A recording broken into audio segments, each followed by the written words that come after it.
Одземање на ингеренциите на град Скопје за ЈСП. Премиерот Христијан Мицкоски размислува за оваа опција ако не се реши конечно проблемот со јавниот превоз во главниот град. Откако стана известно дека пропаѓа и обновениот тендер за набавка на нафта што истече завчера, владата разгледува посериозни чекори. Последните количини на нафта ќе се истрошат утре или евентуално најдоцна до задутре, пошто повторно не се знае со каква динамика ќе возат автобусите. Нема информации ниту пак дека градоначалничката успеала да постигне договор за набавка на евродизел со непосредна спогодба во 4 очи. Се бараше од Бирото за јавни набавки да се даде позитивно мислење за условно кажано спогодба во 4 очи, односно непосредна спогодба, и тоа се случи, и тоа се овозможи.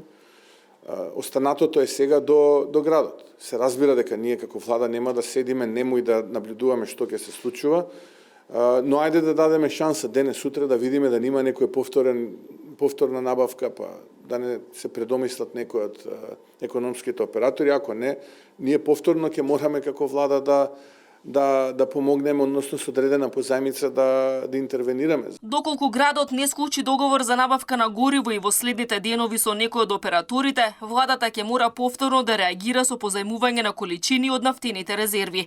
Сепак премиерот смета дека ваквата состојба е неодржлива и дека ако нема никаков напредок, ќе мора законски да се одземат надлежностите на градоначалничката во овој дел, за да не трпат граѓаните кои го користат редовно јавниот автобуски превоз во Скопје. До кога вака?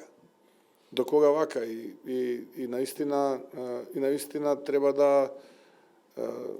да се поведе многу повеќе сметка околу процесот на децентрализација, бидејќи ако некој не може тоа да го прави, тогаш да интервенираме законски, барем да ги превземеме ингеренциите, да може да ја стабилизираме работата како што ја стабилизиравме во многу институции во државата. На претходниот тендер имаше само еден пријавен понудувач, Пуцко Петрол, но поради некомплетна документација, тендерот беше поништен, пошто автобусите останаа без нафта и речиси да престанаа да возат неколку дена пред државата да интервенира од стоковите резерви. Инаку финансиската полиција се уште ја чешла документацијата за претходните 2 тендери за набавка на гориво. Исто така, директорот на ЈСП потврди дека сметката на предпријатието е блокирана поради долг кон фирмата добавувач на нафта.